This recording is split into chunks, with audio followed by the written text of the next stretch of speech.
Hello, everyone. Today I have with me Joe Cassavaugh, and we are going to talk about a lot of things happening in the world of gaming. And this special guest is my new friend, and we are going to talk about a lot of things revolving around gaming and COVID 19 and how it's affecting and changing the economy around the world. Before I welcome my friend Joe, I'd like to welcome you all first.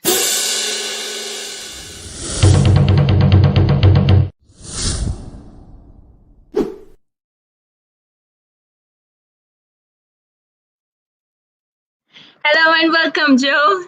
Hi, How are you? I'm doing good. I'm trying to figure out how to get situated there. Is that okay? Right. Yeah, you're perfect. Perfect. Okay. So, Joe, because a lot of people, don't know you, and especially in my circle or people watching my show, you're new to them. So, first of all, I'd like, to begin with our very first segment, and it's about your life. Okay. So, first thing that I'm going to ask you is going to be about you, where you live, and other things relevant to your life. So, Joe, where do you live? Sure. I live I live in Atlanta, Georgia. The actual name of the place is Ackworth, but it's about 40 minutes northwest of Atlanta. And I've been here for 10 years. And Wow. that's it for that. Do you want me to just keep going and tell you about myself a little bit? Yeah, exactly. Your schooling, your education, everything, your life, your family. It's a Sure. lot of I'll give you the quick 2-minute drill Sure, here. sure. Um, I'm 62. I grew up in New Hampshire, in a small town in New Hampshire. I went to college at Rensselaer Polytechnic Institute, RPI. And I was just a pure math major. I thought I wanted to teach at one point, and I didn't fall in love with computers until about 2 years after I graduated. I was a business programmer for 10 years at least. And then I sort of fell in love with wanting to do games as a living. And I was a tools programmer for a few years. And I got lucky. And the company I worked for at the time was called Imagination Network. And they grew out of the old Sierra Online company. And I worked for them as a tools guy. And they got bought out by America Online before the internet blew up. And because of that, I had enough funny money that I decided to just go work for myself for about. Go ahead. Oh, Sure, sorry. sure. I'm listening. So I decided to work for myself for about 4 years, and I made basically zero money, and I created a bunch of little Windows games.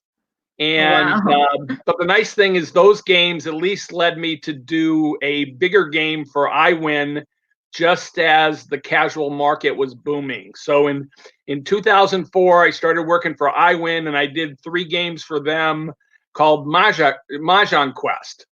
But they made tons of money for the company, but they were actually the second biggest title at the company. The biggest title, they were responsible for Jewel Quest. And for those that don't know what Jewel Quest is the link between Bejeweled and Candy Crush.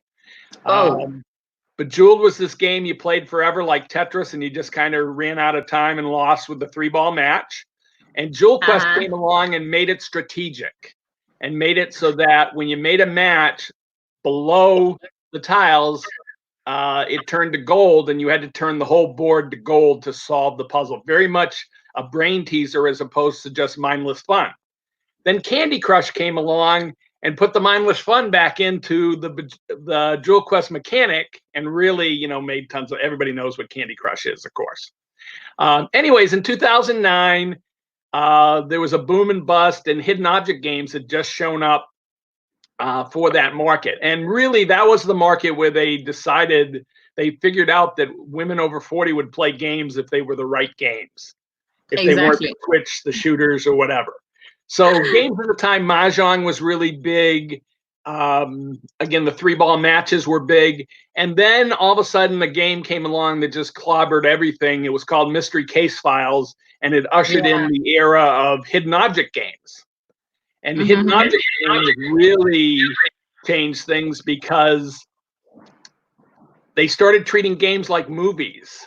You would play a hidden object game for 3 to 5 hours, and when you were done it, and you moved on to the next one. Anyways, long story short, I worked for them for 5 years. I did 3 Mahjong Quest games. I kept pitching my own games. The market got tighter, and they half greenlit a game that I created called Diamonds. And it was my version of trying to appeal to the hidden object crowd. But it was a little more ambitious because, I was working for them. And they had 2 other games that went out and bombed as the market got tighter, and they had price wars with big fish. And I decided not to basically make games anymore, sort of, except for sort of the Jewel Quest. So what they did was they pulled the plug on mine, which was halfway done. And my future wife said to me, Joe, do you think you can do this on your own? Which up until that point, I really hadn't considered it. And I said, well, I can, not this game, not Diamonds, but I can make something. And that's when we quickly came up with the idea of Clutter.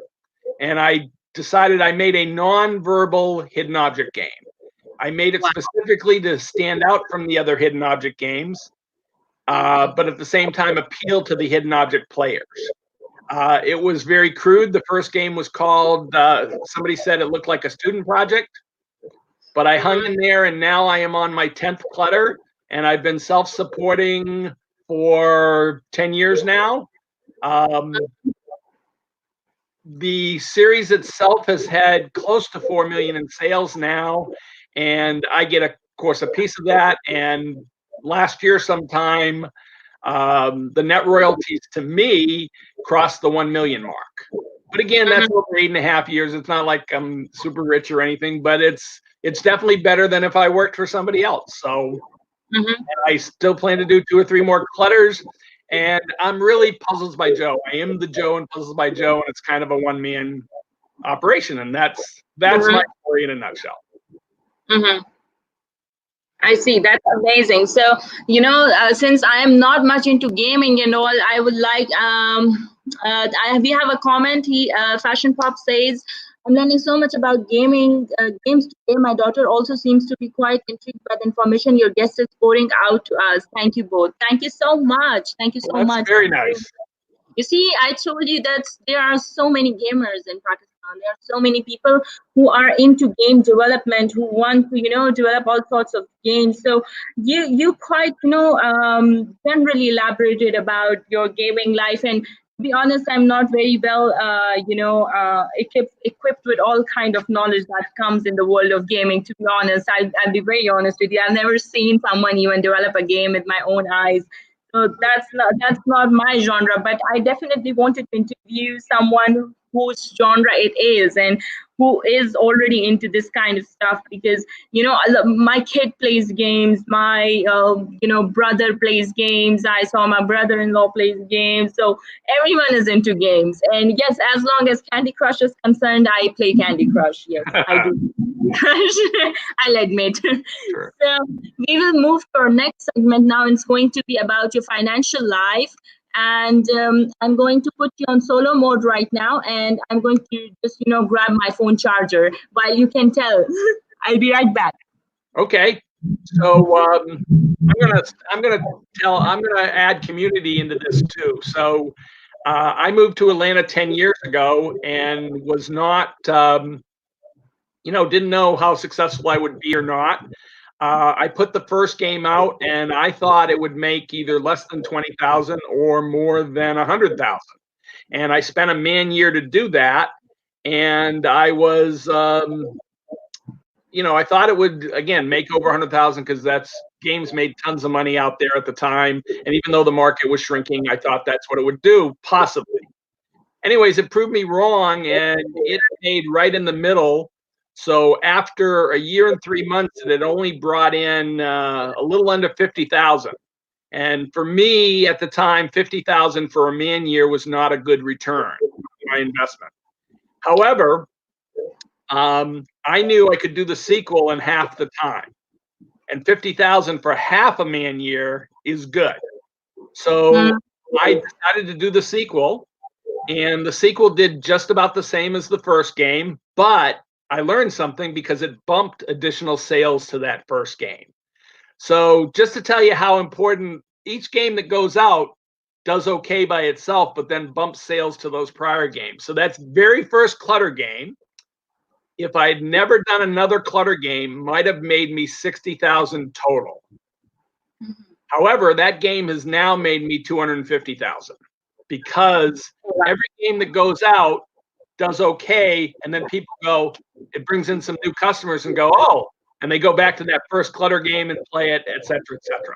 Now, the way I make my money, and this is why I picked my market, is I'm not a big marketer. I'm not great at marketing.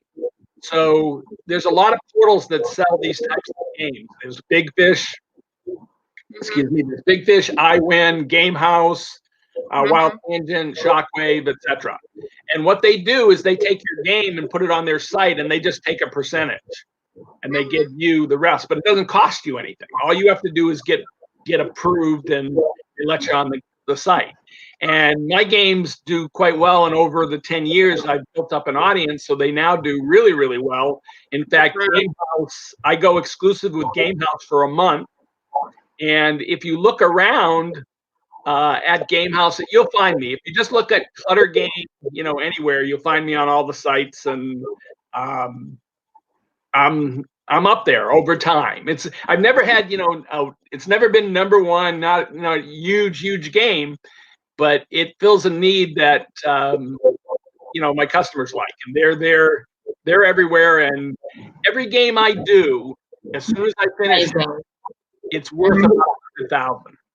It won't come in immediately. It'll come in over time, but that's what it's worth. And I constantly spend my time into trying to shorten my development cycle so I can get the next game out quicker without losing quality. That was amazing. That's amazing. And I wanted to touch, I work out of my house, and I would go insane except for Atlanta happens to have a huge game development. Lots of people around here doing indie games, and there's a couple big companies. There's High Res and Tripwires around here. CCP used to be around here, EVE Online. They're not anymore, but there's a huge game development community, and I actually run a local meetup once a month. In fact, we had our very first virtual one yesterday because of the COVID-19, where they keep me sane. It's mostly people younger than me. I'm kind of the old man of the crowd, but there's a lot of people. They mostly try to sell games on Steam, which is not my market.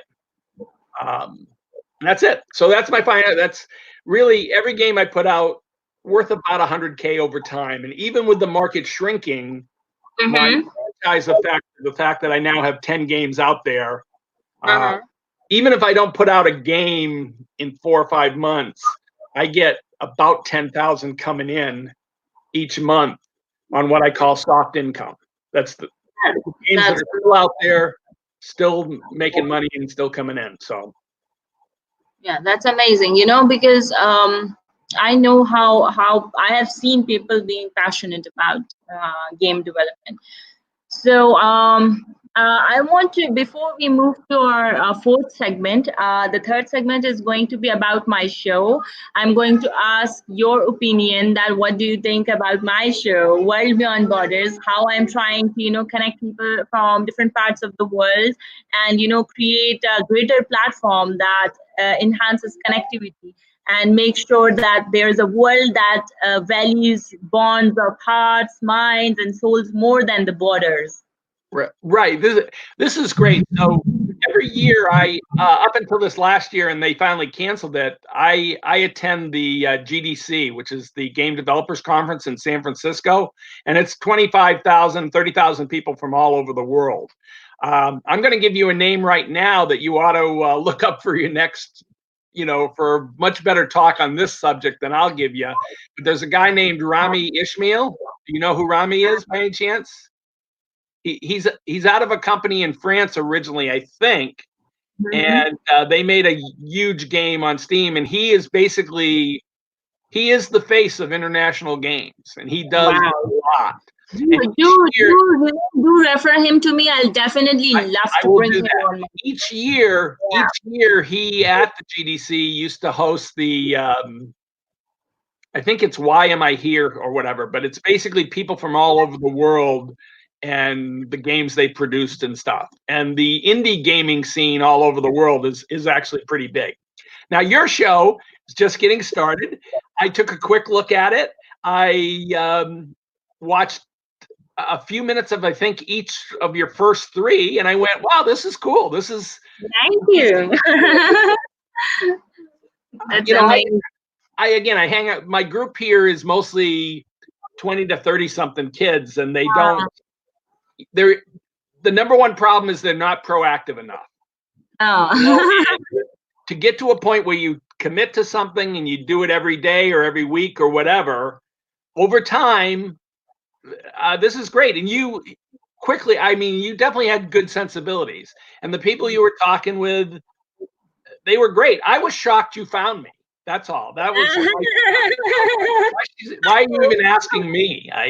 Because I enjoy taking opinions, and I enjoy reading people, listening to people. So that's kind of a passion for me, just like you enjoy making games. We have another question, and it's Malik, can you please shed some more light on how you actually create games and which software do you use? Sure. So one word for you, Unity. Up until 2 or 3 years ago, I was using iWin's old system that they allowed me to use. But if you're a kid starting out, or you want to know, the tools are so good nowadays for creating things.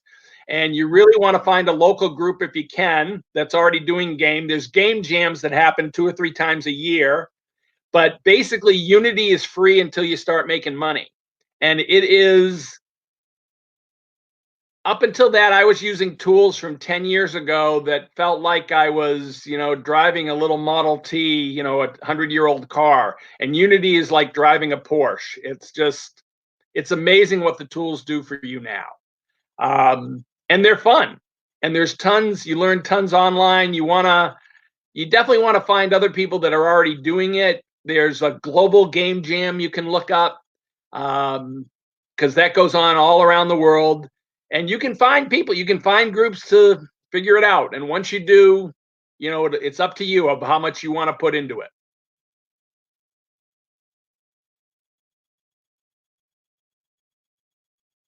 I'm done on that. That was a very brief answer.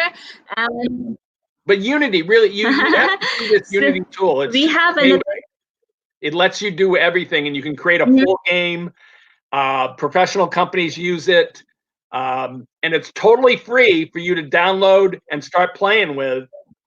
And until you have a company that makes over $100,000 a year on a game, you don't have to pay them a dime. And it's if you wanted to get started in games, that's the one. And same way with VR.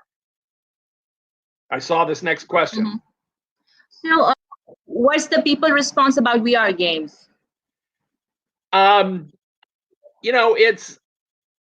have friends here that have done a little bit of it. It's a cart and horse or an egg and chicken problem. I don't see where you can make much money in it yet, but it is definitely the wave of the future. So the number one problem in all games, there's two of them. There's accessibility and visibility. So how do you get seen when you've created a game? You can just put it on Steam or the App Store, and nobody will ever see it, and nobody will ever play it, and that won't be nice. And you have to have the equipment to play it on. And the problem with VR right now is it's just still a little expensive. Not enough people have it. And unless you're a company that has a bigger idea, and I wouldn't recommend it for most indies, is what I would say, because you need some backing. Like we have a local company, that builds machines that runs in malls that let people play, get a VR experience where they sit in a chair. But creating a game and trying to sell it, it's hard enough to sell a game you know, for the phone or for the PC that everybody has. Not everybody has a you know, an Oculus headset or whatever. And it's the next big thing. So people love it, right? It's that carrot. Oh, this is what you can do now. But I always think business first. I love creating games, but I give talks, and one of the slides I end my talk with is the best game I ever played is called the game of making money by making games, and the score is in dollars. And I don't care how many of my friends think my game is gorgeous or how many people like it. I care about the money it's coming. And I'm not a money guy, but this is my profession. So that's what I care about. So if you're going to play around with VR, maybe you can use it to get a job. But as an indie, man, it'd be tough to try to figure out how to make money on it. That's amazing. That's amazing. So, when I wanted to come, I wanted you to come over to talk about game development and etc. etc. I wanted you to tell people that who are new, tell them where to start from. Let's say there are kids, and since in this season kids are literally sitting at home, and the exams postponed, and children want to learn something new, especially the teenagers, and they want to come into they are all fond of gaming. So some might actually want to develop new games instead of keep on playing them. So what would you like to recommend to those kids who are so passionate about game development? My own brother is passionate about game development, so it's for those. I hope he's watching. From anywhere from 13, 14 up, if they're doing good at algebra in high school or whatever, and they want to start playing, get Unity. Start playing with Unity. There's plenty of tutorials. You can at least get a game up immediately and start playing with it, and you'll see what it takes to make a game. It's really not that hard, and there's a thing called the Unity store that you get your assets from, and so I kiddingly tell people this. I'm glad the PC wasn't around. I'm glad I'm not 13 or 14 now, because I would never leave my house if I discovered computers in Unity back then, because it's that much fun, And back, I started on boring. You had to wait 3 days to find out anything. I put off doing games for about 10 years because every time I sat down to do anything with graphics, it was just painful. And now it's so much fun. You can do anything. If you got a smart kid who's like 15, he can do Minesweeper. He can write his own Minesweeper. Learning, once you're new to something, it's difficult. I didn't hear the question. Yes. So once you're learning, once you're new to something, I said once you're learning something or you don't know something, it's difficult in the beginning. Like you feel like gaming, oh, it's too difficult, I can't do that. But once you see something accomplished, you see something like you have done, then it's kind of motivating for you to do more and more and more. I can understand how frustrating graphic development, web development, and all these things are. There's a lot of coding and stuff involved. So it's quite annoying, I guess, but it's not for me though. But maybe for people like you, it's something, to play with, to enjoy. But for me, it's like big no. Right. Well, what they say about, so programming in general is this: how's it like to be a programmer for, 40 years? And programming is interesting until you know how it's done, then it's boring. That's true with everything, except to when you get to the point where you're actually creating something unique with it. If you're just solving other people's problems, coding by itself can get to the point it's boring because you know what you're going to do each time.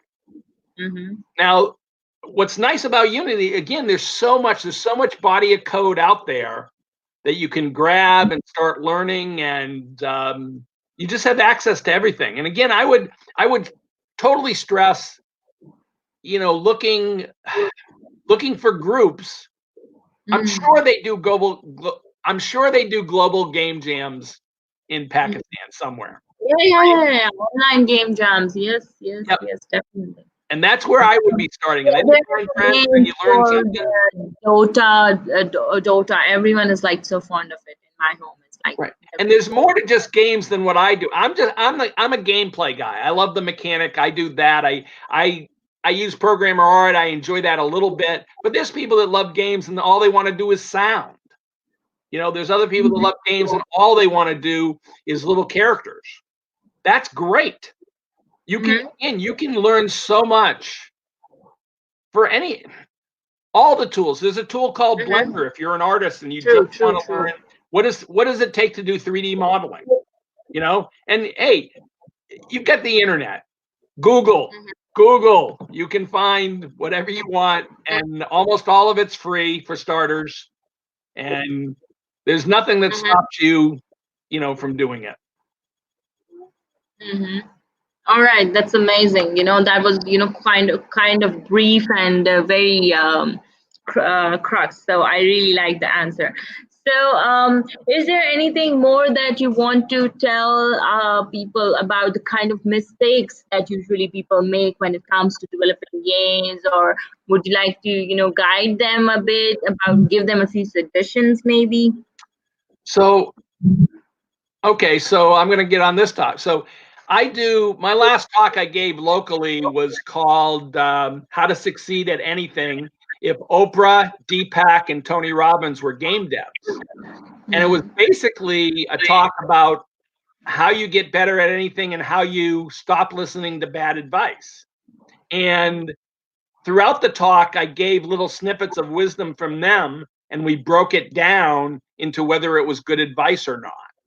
So the main thing you need to learn to do anything is be proactive, okay?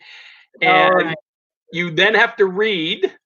You then have to get an idea that you really want to do, that you believe in, and then you got to work on it every day. And at some point, you want to think.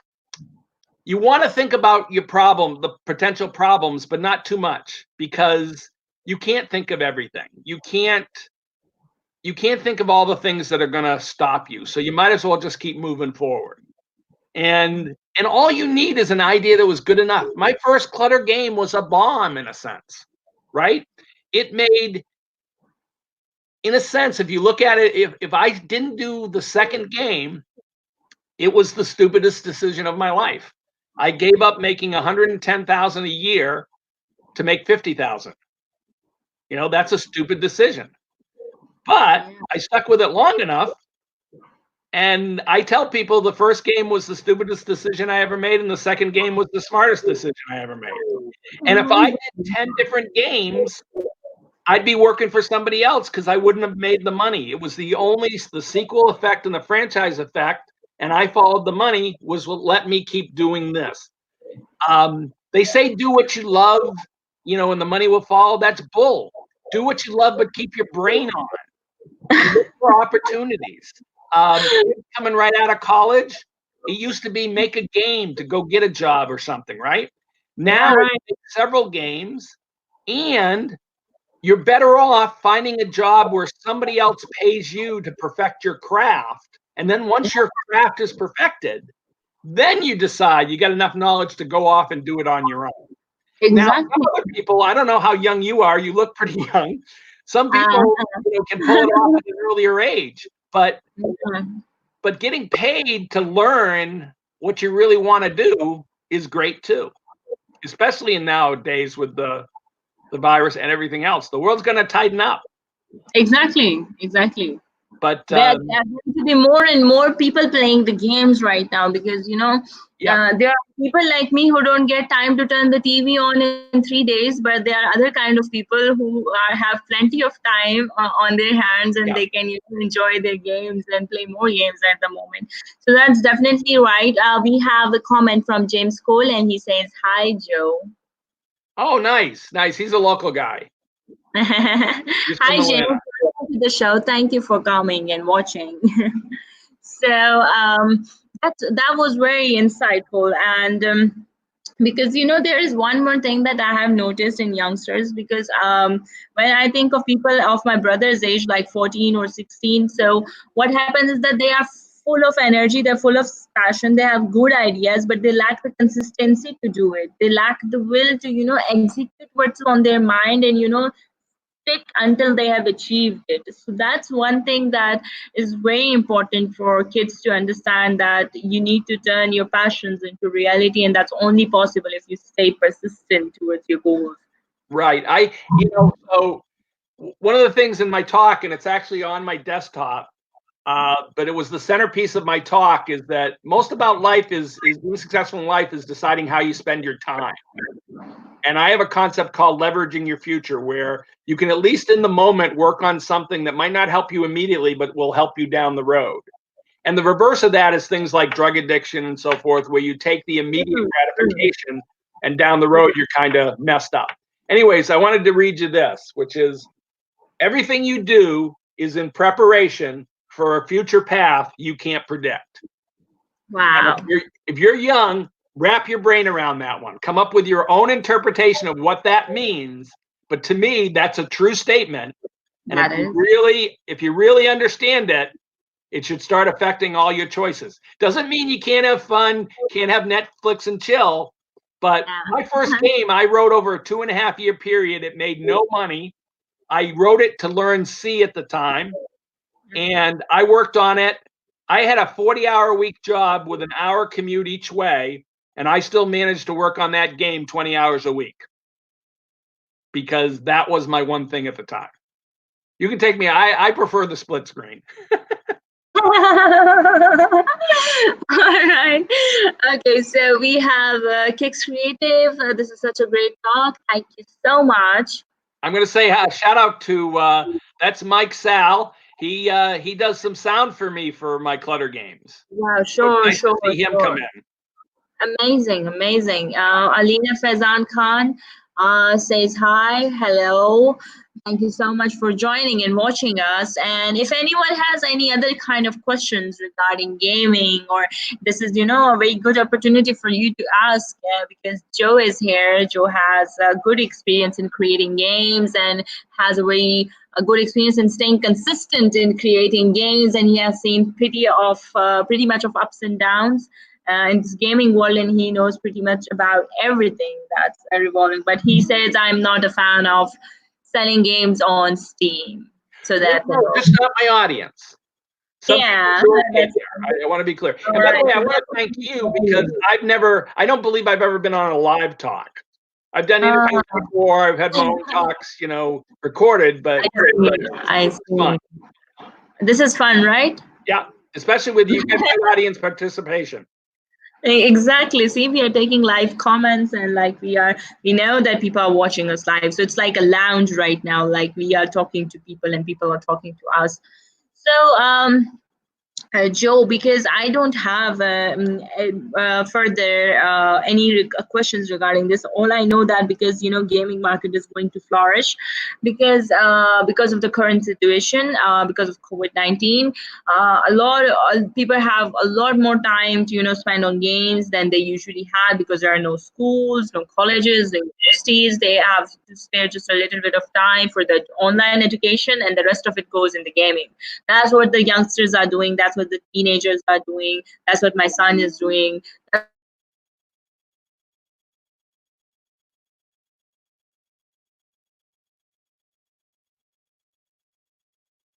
You're frozen. Everyone is doing.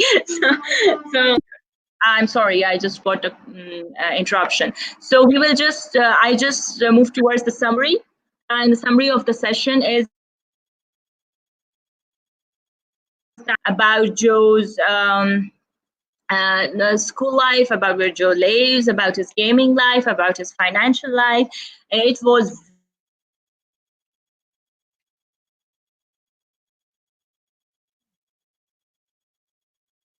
very amazing having you on show. Because I never thought that I will have someone like you in my show. So thanks.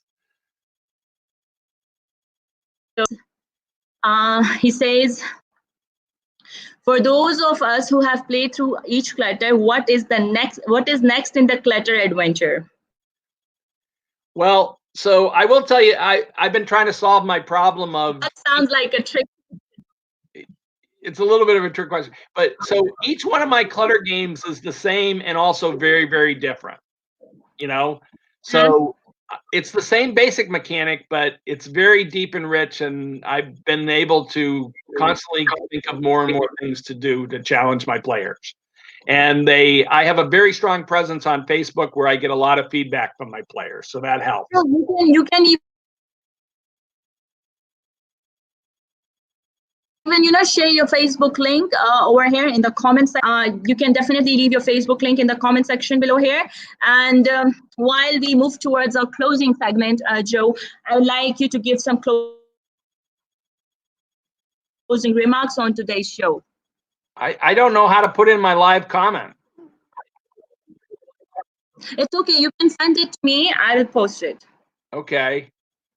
How about I do this? I'll do that right now.